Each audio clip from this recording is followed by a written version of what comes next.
tonight. Tonight we will be talking about the Renaissance, the era that produced some of the greatest works of art, literature, and philosophy in Western history, but that also saw, just as the era of the Black Death before it, a fundamental shift in the way people began to view the world, societal norms, and then for our purposes, the Christian faith in general, and then the church more specifically. The age of the Renaissance is somewhat stretched over several centuries, and it will take us briefly past what's traditionally considered to be the end of the Middle Ages, around 1500. But ideally, we'll walk away from tonight having a better sense of exactly why this period of time was so important, beyond just the mountains of art that fill museums around the world, and the plethora of brilliant artists that, among other things, facilitated the birth of some of the greatest pop culture icons of all time. And yes, I am in fact talking about the Teenage Mutant Ninja Turtles, because it's almost impossible to have grown up when I did and not think, when I hear the names Leonardo, Michelangelo, Donatello, and Raphael, of that legendary quartet of anthropomorphic turtle brothers, as opposed to the Renaissance era artists that lent the ninjas their names. Without further ado, let us jump in. The Renaissance is one of the most interesting and really disputed periods of European history. Many scholars see it as a unique time with characteristics all of its own. A second group does view the Renaissance as the first 2 or 3 centuries of really a larger era in European history that they tend to call early modern Europe, which began in the late 15th century and then ended just before the French Revolution in the late 1700s, or maybe after the end of Napoleon's era in the beginning of the 1800s. Some historians reject the concept of the Renaissance entirely. A lot of historians also do argue about how much the Renaissance was different from the Middle Ages as a whole, and then whether it was the beginning of the modern world, however you want to define that. The approach with that is that the Renaissance began in Italy about 1350, and in the rest of Europe after 1450, and that lasted until about 1620 or so. This era is rife with distinct themes of learning, distinct political alliances and maneuvering, literature, art, a new era for really the Christian religion, as well as changes to just societal norms across Europe in general. And the changes from the Middle Ages to the Renaissance were significant, but they're not as great as a lot of historians once thought. The developments of the Renaissance did influence the subsequent centuries, but not so much as to call the entire period of the Renaissance modern. The term Renaissance, as you might expect, comes from the Renaissance. Several Italian intellectuals from the time, the late 14th and early 15th centuries, used the Italian term Rinascita, which literally meant rebirth, but that they used and then became anglicized as Renaissance, to describe their own age as one in which learning, literature, and the arts were reborn after a long, dark Middle Ages. So, as well as, in addition to inventing the term, basically, Renaissance, or what would become used as Renaissance, they also invented the concept of the Dark Ages. They saw the ancient world of Rome and Greece, whose literature, learning, and politics they greatly admired, as really almost a golden age of just obscenely high societal achievement. But in their view, with this Dark Ages notion, hundreds of years of cultural darkness followed because much of the learning and literature of the ancient world had been lost to them in their time. More specifically, they also, beyond inventing the term Middle Ages, the Italians of the early Renaissance invented just the term Middle Ages, along with the term Dark Ages, to describe roughly how we've been kind of covering. They did 400 to 1400. We're doing 500 to 1500, so roughly the same. Philosophy, or scholastic philosophy, at the time, which the Italian humanists rejected, but was the primary system of learning, particularly in the church, for hundreds of years prior to this. As well as a different style of Latin writing, which to the Renaissance intellectuals was sort of uncouth or barbarian, as some did put it. But these things were prevailing in the Middle Ages and up until the time of the Renaissance.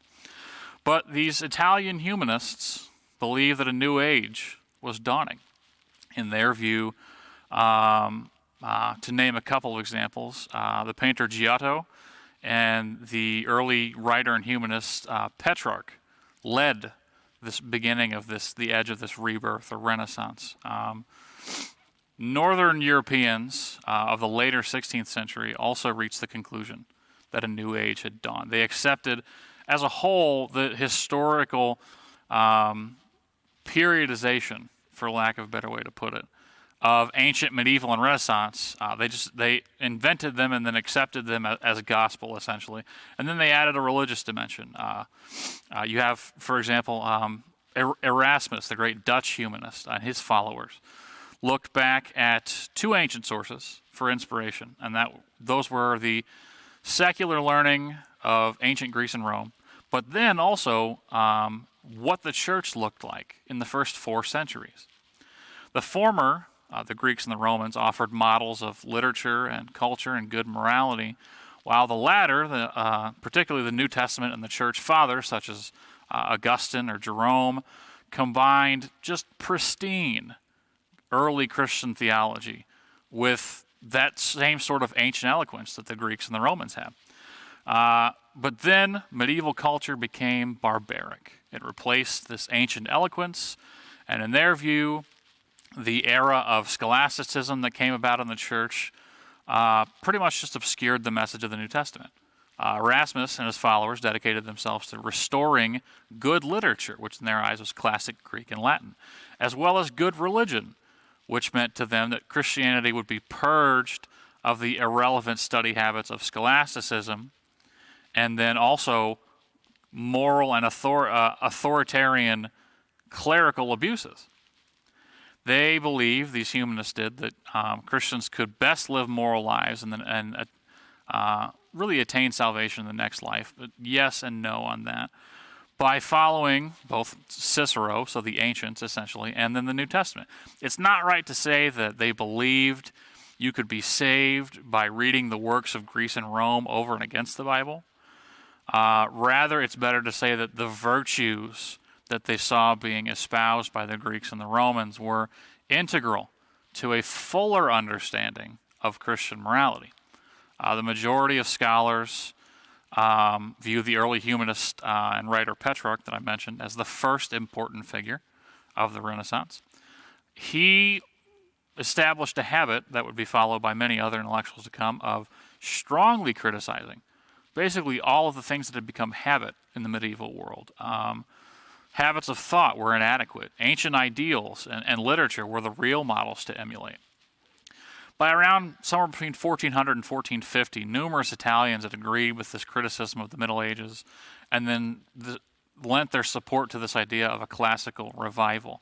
And the result of this was the intellectual movement that was called humanism, which came to dominate Italian schooling, scholarship, ethics, public discourse, and then it spread to the rest of Europe in the late 15th and the early 16th centuries. Both historians then and then historians now also see the Black Death, so 1347 to 1351, with its huge demographic losses and psychological impact, almost more than anything, as another dividing point between Middle Ages and Renaissance.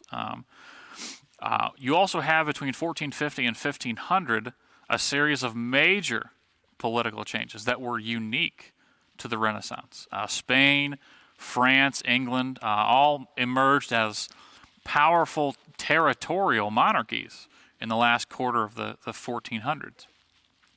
And the beginnings of their quarrels with one another and interventions in the affairs of smaller states as well,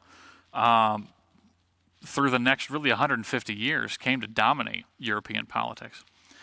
And then, also uniquely Renaissance, at least in terms of its initial significance, when the invention of movable type came about in the 1450s by Johannes Gutenberg, this definitively creates a break with the medieval past, just because of the new way of producing and disseminating information through books.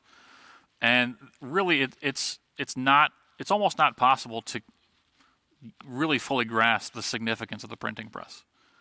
By the end of the year 1470, 19 towns had printing presses. Almost all of them were German, but 19 towns. By 1500, that had jumped to almost 300. And the spread of printing was far greater throughout the rest of the 16th century. And so this system, this very efficient system of distribution and marketing, vastly and quickly spread printed books to every corner of Europe.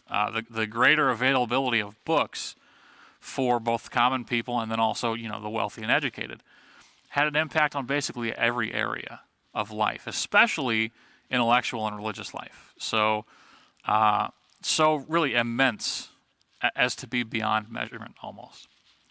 But as I said, what comes to define the Renaissance is the movement of humanism. And this is the belief, basically, that the literary, the scientific, and the philosophical works of ancient Greece and Rome provided the best guides for life and living. And humanists believe that the New Testament and the early Christian writers had the best spiritual advice to offer, bar none, the best spiritual advice. The 19th century invents the term humanism. They did not call themselves humanists in that way in that time. But humanism is based on three Renaissance terms. Studia Humanitatis, meaning humanistic studies, which at the time were grammar, rhetoric, poetry, history, and moral philosophy, based on studying the ancient authors of Rome and then Greece as well. The Renaissance also praised the Roman ideal of humanitas, meaning basically the good qualities that make men and women human, essentially. And you also have a term coming out of this, basically in the Italian, humanista. By the end of the 16th century, this idea of the humanista had spread to most of the vernacular languages in Europe and then was occasionally used in Latin.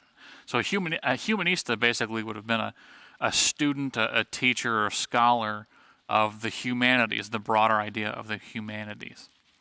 Humanism pretty much became institutionalized in society as a new form of education. Around 1400, a number of Italian educational leaders decided that the traditional medieval curriculum for Latin schools, which basically consisted of studying medieval authors and then a few portions of ancient classics, was not adequate, nor was learning to write in formal Latin by basically no rules at the time. So they proposed a new curriculum, and one particular man, Virgilio, in fact, wrote the first treatise on the idea of humanist education called On the Noble Customs and Liberal Studies of Adolescence. And he argued that the best way for students, but then also for just humans, people in general, to learn good character, to become more educated, and to become more eloquent, particularly in Latin speech and in writing, was to teach humanistic studies. He gave pride of place to history, moral philosophy, and then eloquence, something that was not really a significant thing at the time.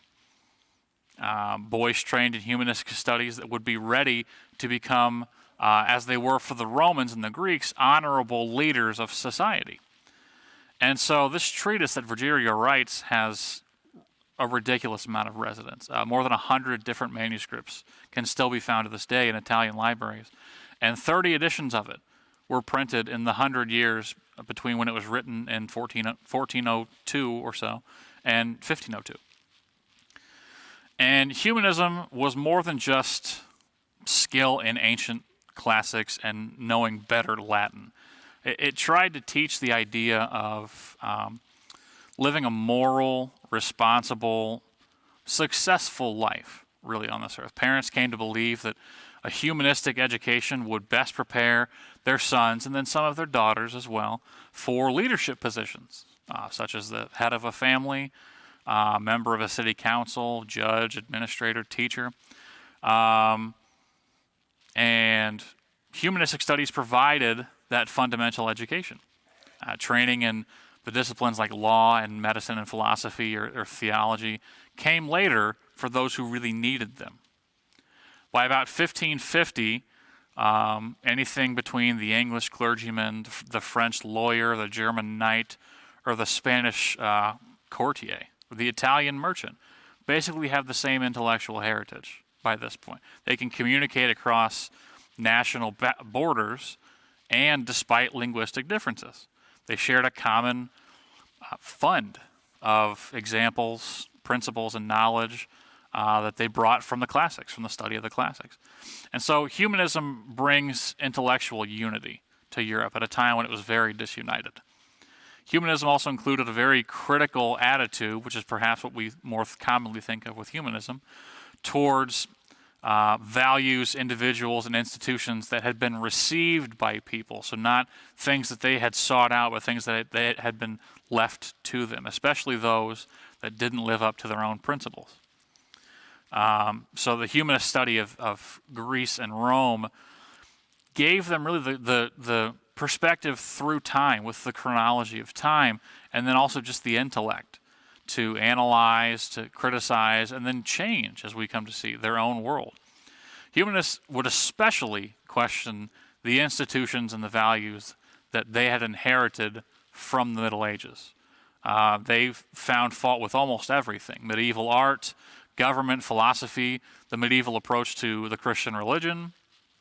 And so once the humanist habit of critical appraisal, essentially, a critical eye, develops, many turn their eyes to their own times, and eventually they would turn their gaze on the ancient world and then reject parts of that as well.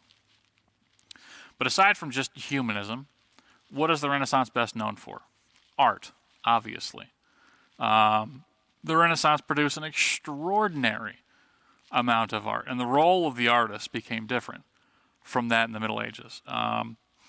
There was a passion for art, really, passion almost unparalleled in human history to that point, for art. Commissions came for art from kings, popes, princes, nobles, even low-born military captains.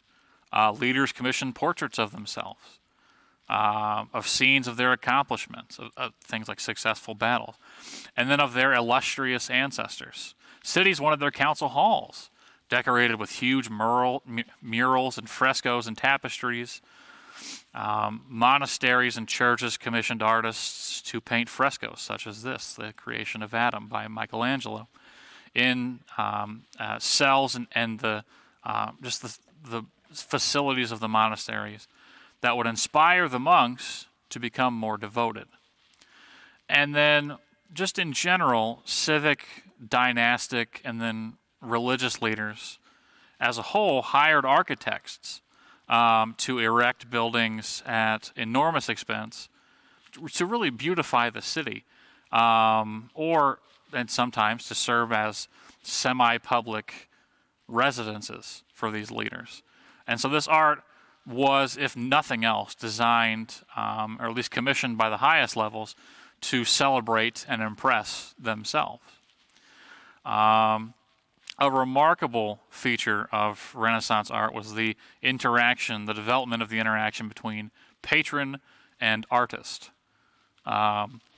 Patrons like Lorenzo de' Medici from Florence, but then also popes like Pope Julius II or Leo X, were active, very educated patrons of the arts.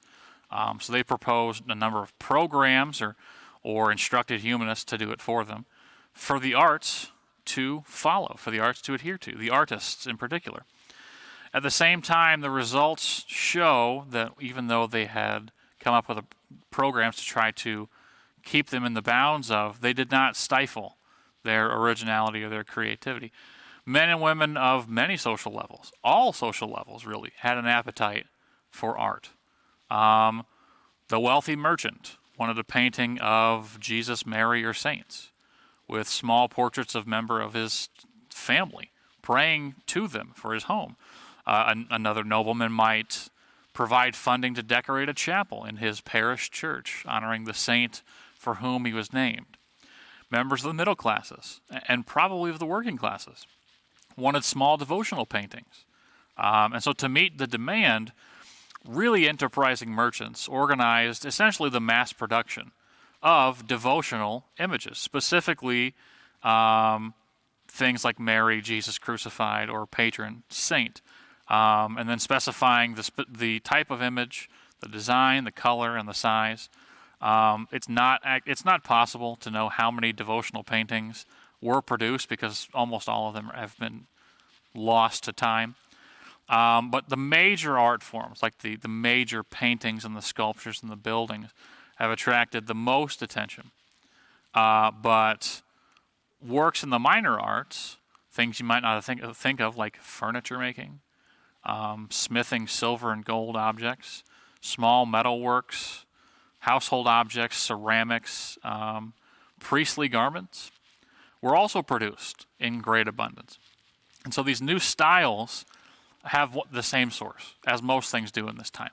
And the source was Italy. And Italy produced more art than any other part of Europe, maybe more than all the parts of Europe combined. Art objects of every sort, every imaginable sort, were among the luxury goods that the city-states of Italy produced and exported. It also exported artists, Italy did, like Leonardo da Vinci, who ended up actually dying away from his home in Italy at the court of the French king. And so the ancient world of Rome and Greece, as interpreted by the humanists, immensely influenced Renaissance art. Artists and humanists studied the buildings and monuments of the ancient world that had survived to that time. They read ancient treatises that were becoming available for the first time, a lot of the time through printing. They bought into the humanist emphasis on man and his actions and his responsibility and his perceptions and his virtues, and plus just the general sharp criticism of medieval styles.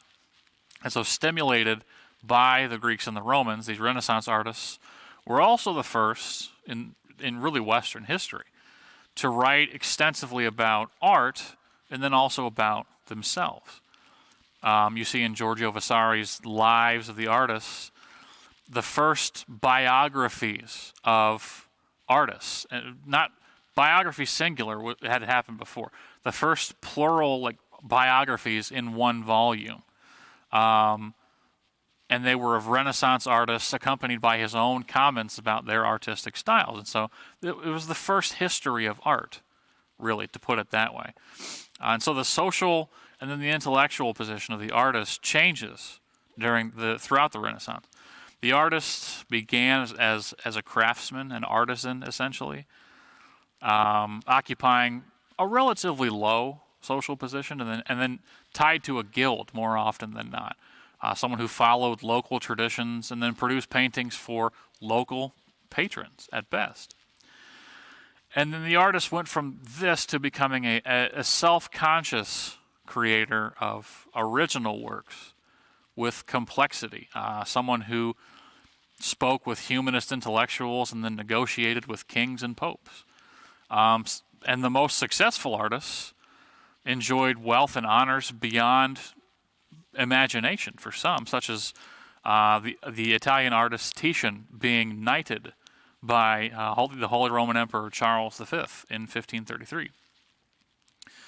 And you also see, aside from just art, there was more to the Renaissance. Renaissance scholars inheriting from the Middle Ages the views and approaches to philosophy, medicine, geography, and science that had been held in the Middle Ages, and they challenged basically all of them. In astronomy, for example, they inherited an ancient conception of the universe, that the sun revolved around the earth. And then Nicholas Copernicus comes about and then writes in his On the Revolution of the Heavenly Orbs, he argues the reverse, that the earth and the other known planets at the time revolved around the sun. And despite absolutely bitter opposition from both Catholic and then later Protestant religious authorities. His views did end up prevailing with most astronomers by the early 17th century. Galileo absorbed Aristotelian science, and then he rejected it in favor of more modern, mathematically based analysis of reality. What we look at today is basically the science of mechanics. And then along the way, he offered evidence that Copernicus's view that the planets revolved around the sun was not just a hypothesis, but it was also a physical reality. Another achievement, a mathematical achievement, affecting Europe and then the rest of the world in future centuries, even until our time, was the reform of the calendar. Renaissance Europe inherited the Julian calendar of ancient Rome, which was 10 days behind the regular flow of things by the 16th century. And Gregory the 13th, Pope Gregory the 13th, in the later 1500s, appointed a team of scholars to create a new calendar. And in 1582, they created the Gregorian calendar, which gave us leap years, and which we still use today. Renaissance scholars of medicine also inherited a very ancient understanding of the human body and then an ancient approach to healing based on people like the Greek Galen, Aristotle, medieval Arab scholars, but a group of medical humanists, as they knew themselves, or at least by modern scholars, challenged and then in a lot of cases altered this knowledge that they had received. And so they would go on to apply humanism and then critique of really just the ideology of both the medieval and the ancient periods. And then they found them wanting, but did not just stop there. They proceeded to investigate the human body even more than it had ever been before. As a result, names like Andreas Vesalius through his study of anatomy, or William Harvey through how he studied the circulation of the blood system, and then other revolutionary scholars really changed the ways in which we did medical research and then taught medicine as well. In fact, several medical scholars from the time lent their names to parts of the body, names that we still use today. For example, the eustachian tube between the ear and the nose is named for Bartolomeo Eustachi. And the fallopian tubes are named after Gabriel Fallopia. Most of the innovative research in science, medicine, philosophy, and law at the time came from the universities, as you could probably expect. The Renaissance, from this, sees a great expansion in the number, but then also the quality of the universities. In 1400, they had inherited, these Renaissance scholars had inherited 14 universities across Europe from the Dark Ages as they knew them. And then they created 46 new ones in the next 200 years, losing only 2 of them by closure. So demand for new universities came from several directions, really. Most importantly, increasing numbers of men wanted to learn. Society needed more trained professionals. Monarchs, princes, but then cities as well, needed civil servants, and they preferred them to have law degrees. A medical degree enabled the receiver of the degree to become a private physician or a court physician to nobility, or one employed by a city for the benefit of the whole city. And then the Protestant Reformation and then the Catholic Counter-Reformation after that stimulated the the demand for theology degrees. And then universities also just provided financial support and other kinds of support for the scholars within them. And since at this time the universal language of learning was Latin, and the printing press could publish new information, scientific communication across Europe was rapid. And it overcame, if you can believe it, the bitter religious division between the Catholics and Protestants that we see come about throughout the 1500s. University students, to a lesser extent, also crossed religious borders. The adoption of Roman law in the German states at the time created a demand for lawyers and judges trained in the field, which meant that Catholic and Protestant Germans continued to study in Italian universities, which at the time were centers for the study of Roman law. I think now is a good time to go ahead and take a break, so we will hit back at 7:10. 7:10.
We are back now.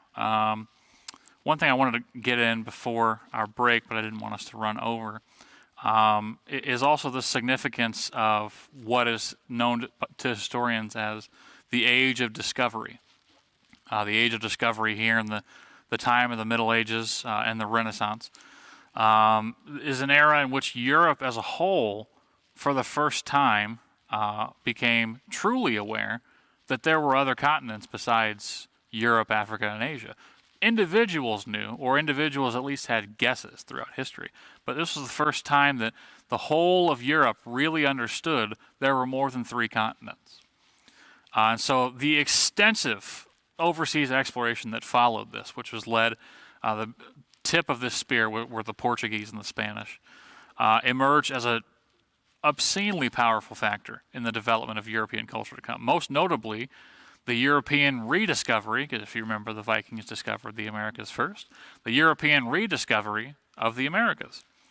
It also marks the beginning of colonialism, essentially, as sort of a national policy in the kingdoms of Europe. Several lands previously unknown to Europeans were discovered during this period, even though most were already inhabited.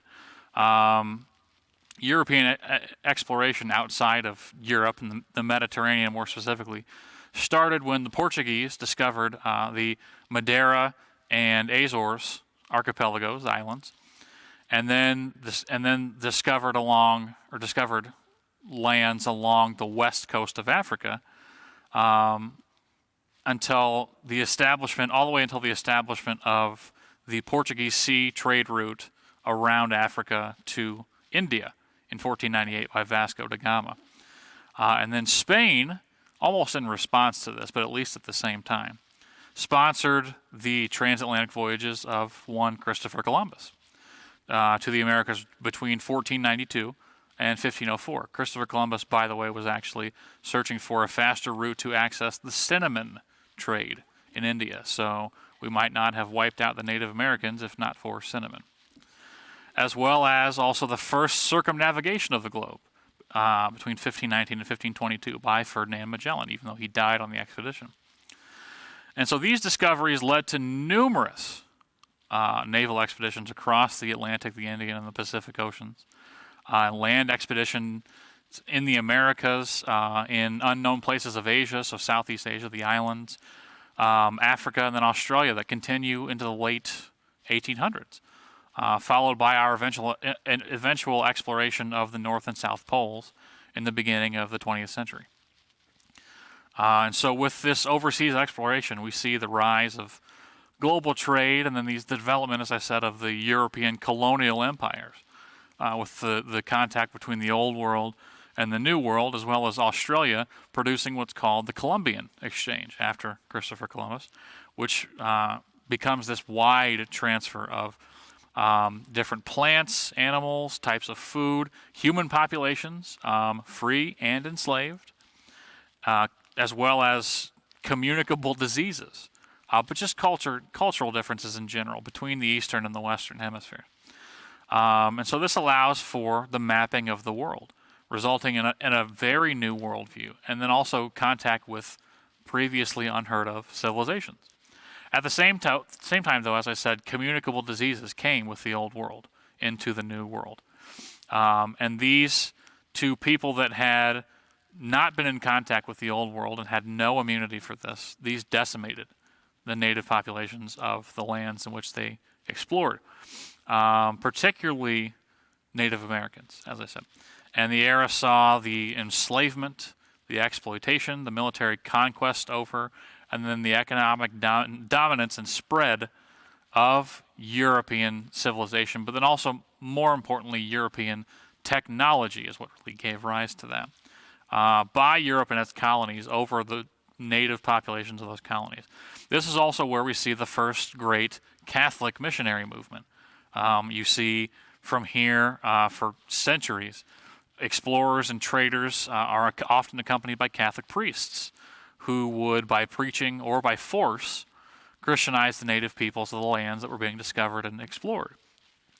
And so, as one example, since they were among the first to jump into the exploration game, the incredibly, almost unbelievably Catholic, Spanish in particular, jumped on the chance to send missionaries once new lands were discovered and accessed, which is why today you still see nearly all of Central America and South America not only still speaking Spanish, but also being predominantly Catholic. This is why, because of the efforts of the Spanish to send missionaries.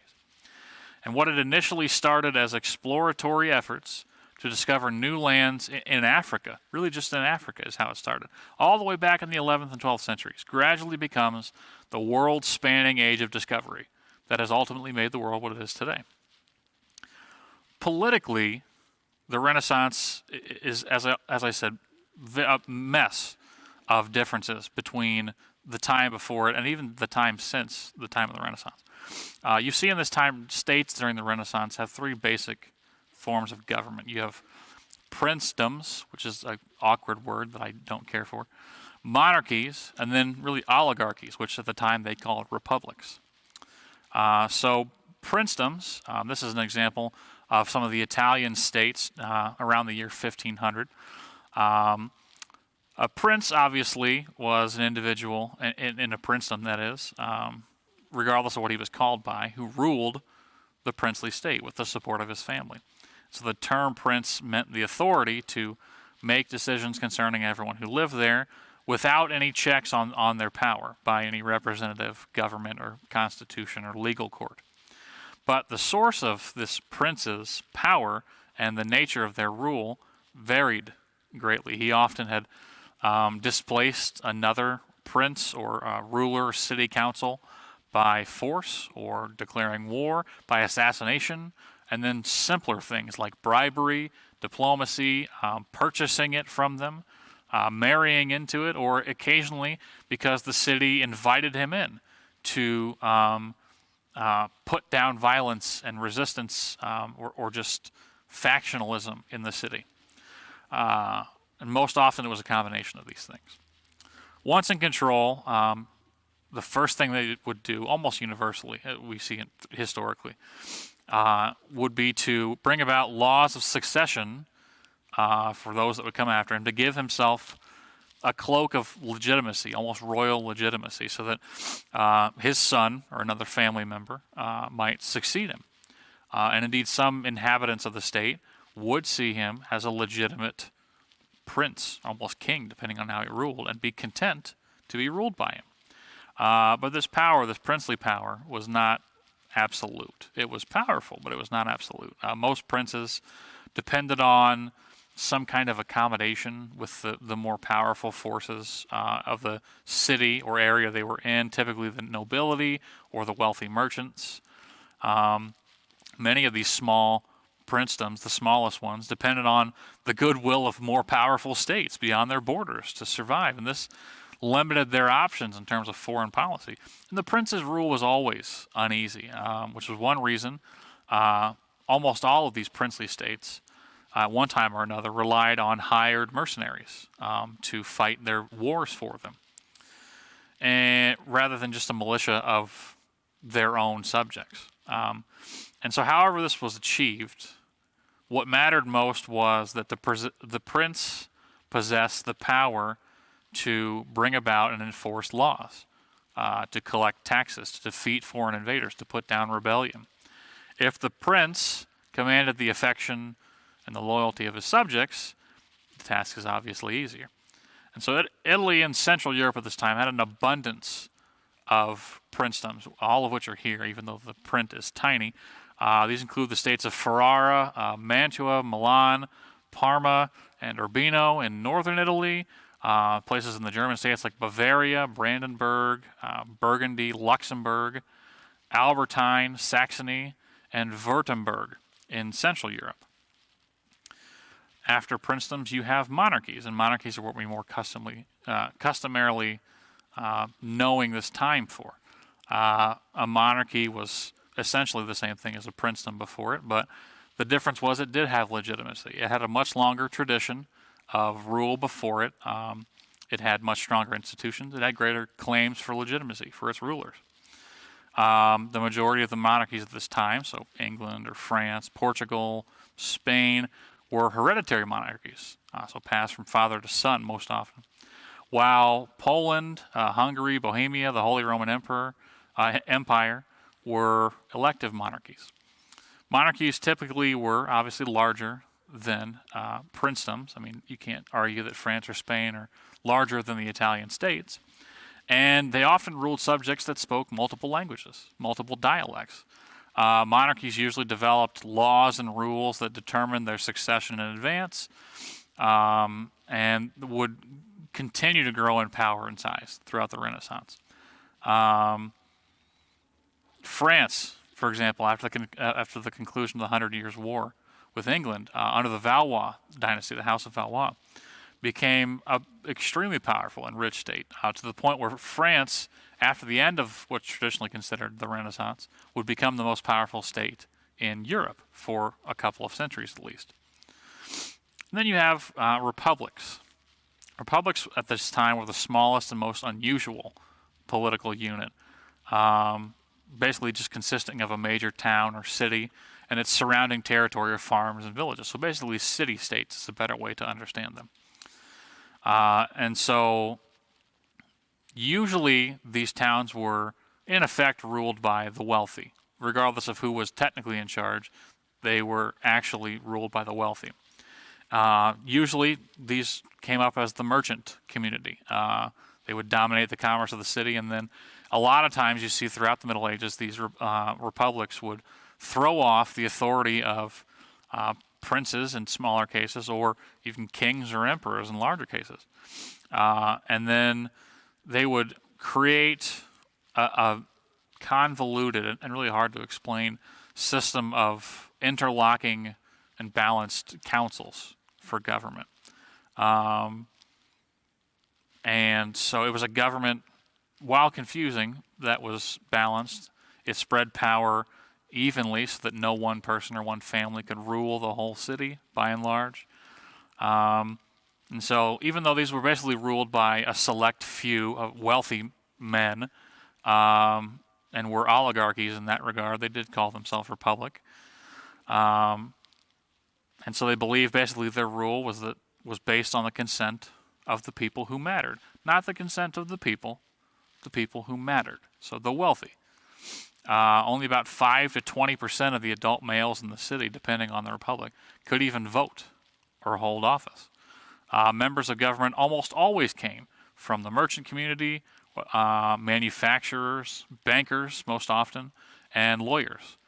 Some republics were simpler. They were permitted shopkeepers, master craftsmen, to vote as well, but this was not common. But people like average workers, people that did not own their own property, members of the clergy, just lower income people than the wealthy, were excluded from basically all functions of government. And some of the most significant republics of the time included cities like Venice, Genoa, Florence being the most significant, Pisa and Siena in Italy, and then German cities like Augsburg, Nuremberg, Strasbourg. The lands that are now Switzerland were also republics at this time. And most of these republics were, as I pretty much call them, city-states. They were small. But one notable exception throughout the Middle Ages and the Renaissance was the Republic of Venice. Venice had basically an overseas empire. They dominated naval trade in the area, and that was how they accumulated their wealth, was through naval power.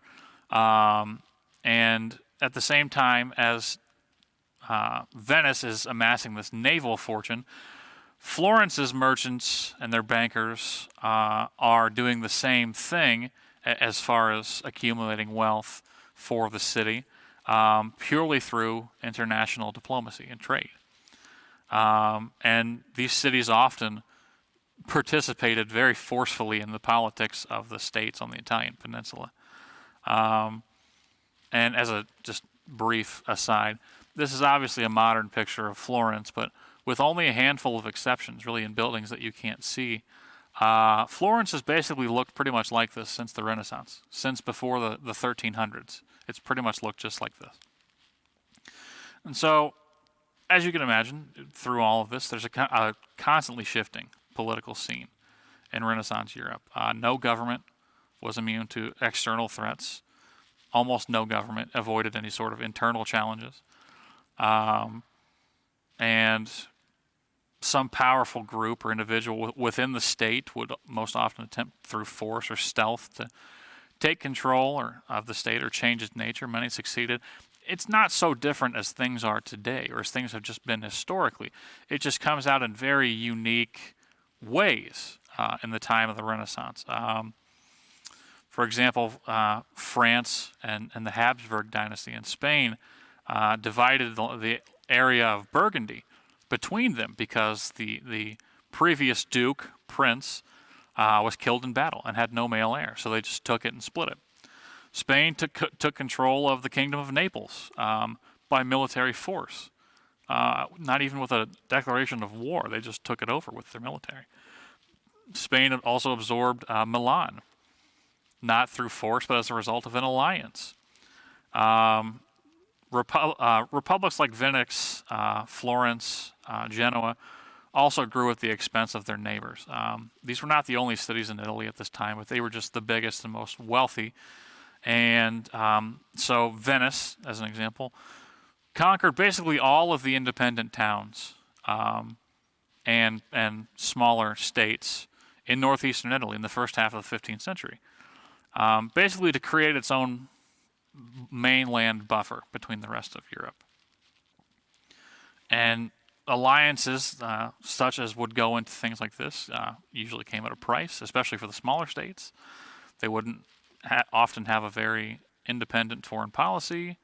They might become a victim if the larger state fell. They would have nothing left to lean back on. You also see at this time the flourishing of writing in vernacular languages that the average people spoke, even though humanists preferred Latin.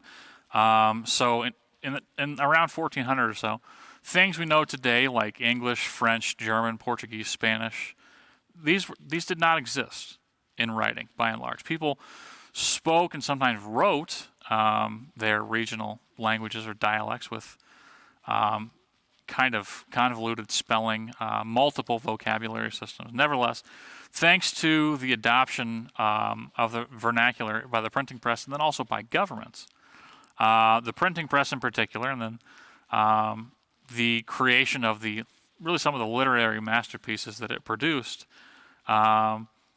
really served to help develop these vernacular languages for perhaps the first time in some places, but at least for the first time in a long time. German is a great example of this.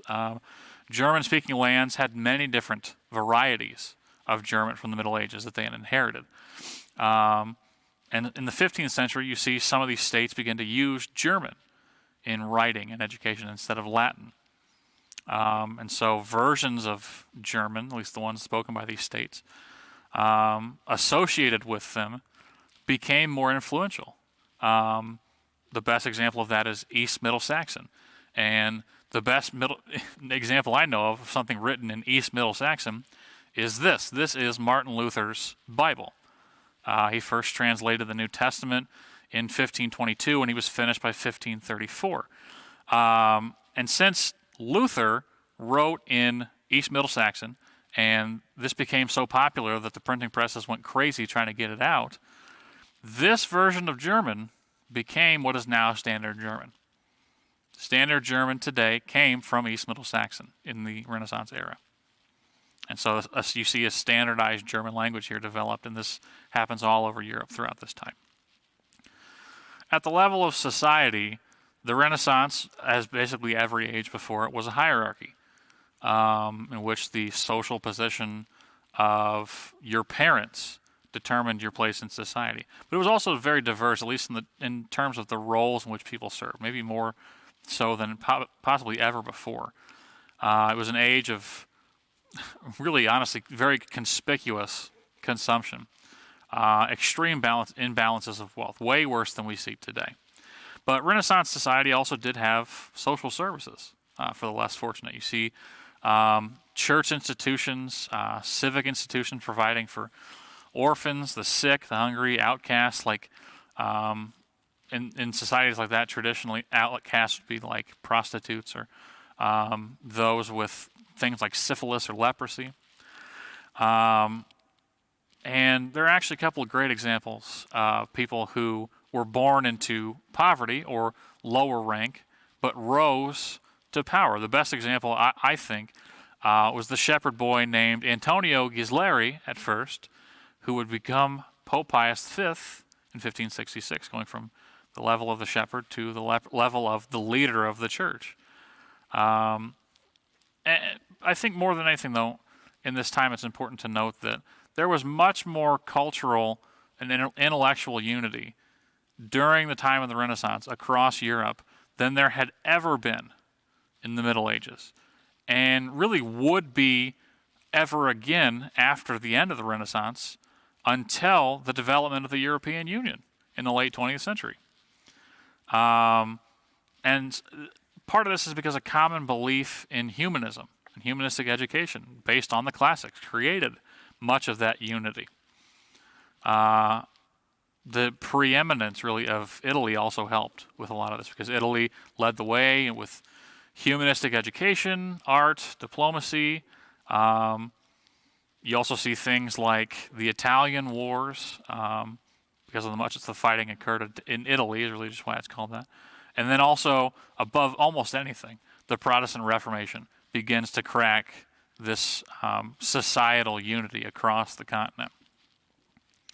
So, I mean, you see from here the great revival of the learning of Greece and Rome comes to be standard, comes to be assimilated into regular culture. And humanism is not any longer the driving force around the time of the early 1600s. So you don't see Italy leading the pack with humanism by the beginning of the 1600s, except maybe with like music or art. And really a new age of Europe, post-Renaissance, is ushered in with the beginning of the 30 Years' War from 1618 to 1648. More powerful monarchies with different policies bring in a new era of politics and war. You see very different forms of art and architecture in the 17th century over and against the more restrained classical art of the past 2 centuries. Names like Galilei, René Descartes, other philosophers and scientists discarded Renaissance science not very long after it had been adopted in favor of mathematics, mechanics, objective analysis, as I've heard one historian put it. The universities were not essential anymore for training the elite. And as I did at least allude to earlier, France, from the end of the Renaissance, becomes the military power and the cultural power of this new Europe, really until at least past the time of Napoleon. And so, as the golden age of the Renaissance becomes the established norm, and then it gives way to the Enlightenment, we see humanism become more and more secular and eventually more and more angsty towards religion in general, and especially spiteful of Catholic Christianity. A lot of modern Catholic historians, rather than just objectively examining the problems of the Catholic Church in the Middle Ages, have taken it upon themselves to identify in their minds what they think is the most likely cause of the shift to secularism. And they utterly failed, and do fail still in the process. Because in the eyes of Rome, there's only one shift, only one cause to this shift towards secularism that ultimately gives way to the modern era. And that is the Protestant Reformation. Essentially, in the eyes of many Catholic historians, and really just many average Catholics today, because Luther and Calvin and others like them in their ilk tried to tear down the fabric of society by questioning the theology of the church, that then let political figures and ordinary people alike start to think that they could question the authority of the church. And once people began to question the authority of the church, to Catholics at least, everything about civilized society became unglued at the seams. And that's also why a very popularly accepted explanation among Catholics today is as to why society today is so devoid of morality and virtue, because us Protestants had to go in and ruin the good thing that the Catholic Church had going. And it's important, briefly, to make two remarks about this. The idea that Protestants are to blame for the secularization of modern society. First, and more broadly, no. This explanation goes beyond the bounds of reason and into the land of fantasy. Because even if the Reformation never happens, the Catholic Church still would have diminished in influence and authority, because the Renaissance ideals of humanism became societal norms. And as they did, people were going to feel free to question the church. That was going to be inevitable, whether the Reformation happened or not. It was not the cause of cultural secularization. This has already begun happening well earlier into the Middle Ages, and it just came to bloom after the end of the Renaissance and the time of the Enlightenment, which also still would have happened, by the way, if the Reformation hadn't.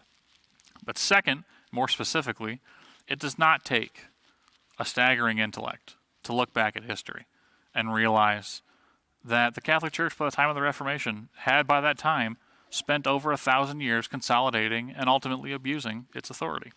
If nothing else, if you take none of the rest of history into account, the moment it became an established idea in the church that lay people couldn't have the Bible in their native tongue, the Catholic Church ceased to be a legitimate church and morphed into a cultic mess of man-centered religion. And then you factor in the abhorrent mess of things like the Council of Trent, the First Vatican Council much later on, things like the idea of clerical celibacy, which is not biblical, the often sanctioned attacks and massacres against Jews, and just anti-Semitism in general by the church during the Middle Ages, which also was not biblical.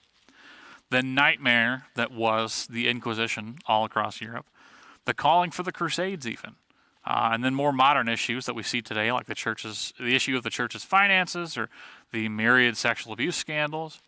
And you just have to sit back and understand that the last time the church in Rome was a truly moral authority, let alone an authority, last time it was a even moral authority, was almost certainly, at least in my opinion, has not been since the latter days of the early church. Once Rome decided it had to occupy a place of special authority because of Peter and because of its holding of the keys of the kingdom, it was pretty much on an inevitable collision course with the ultimate abuse of its authority. I'm not saying, like the Orthodox Church, or more specifically for us, the churches of the Protestant tradition of all the denominations are immune to scandals or abuses of authority. They're most certainly not, and we have ample historical evidence to the contrary. But as we leave now the broader Renaissance and then focus in on the eve of the Reformation, we will see that Rome had become Antichrist long before Luther was ever born, let alone before he drafted his 95 Theses and nailed them to the door of All Saints Chapel in Wittenberg. And just as Rome was not built in a day, so also does it not lose all of its power and authority in a day. It would continue to endure much as it had for over 1,000 years. And it really wouldn't start to see a ceding of its authority until the princes of the German states start to declare themselves, and then by extension their states, as Protestant. And that began this long struggle rife with violent persecution by both sides that exists to the present. And even then, when it starts to lose authority, you don't see, it's not until the French Revolution, so 1789, into the late 1790s, that you see what we normally think of as modern secularism pick up at the global level. Next week, as I said, we will shift from the Renaissance to the Reformation, what we should properly understand as the recovery of the biblical gospel from the man-centered religion of Rome, and the essentially rescue by Christ of his church from its Babylonian captivity in the Roman Catholic religion, to the praise of his glorious grace. And so until we get to that time, have a good night.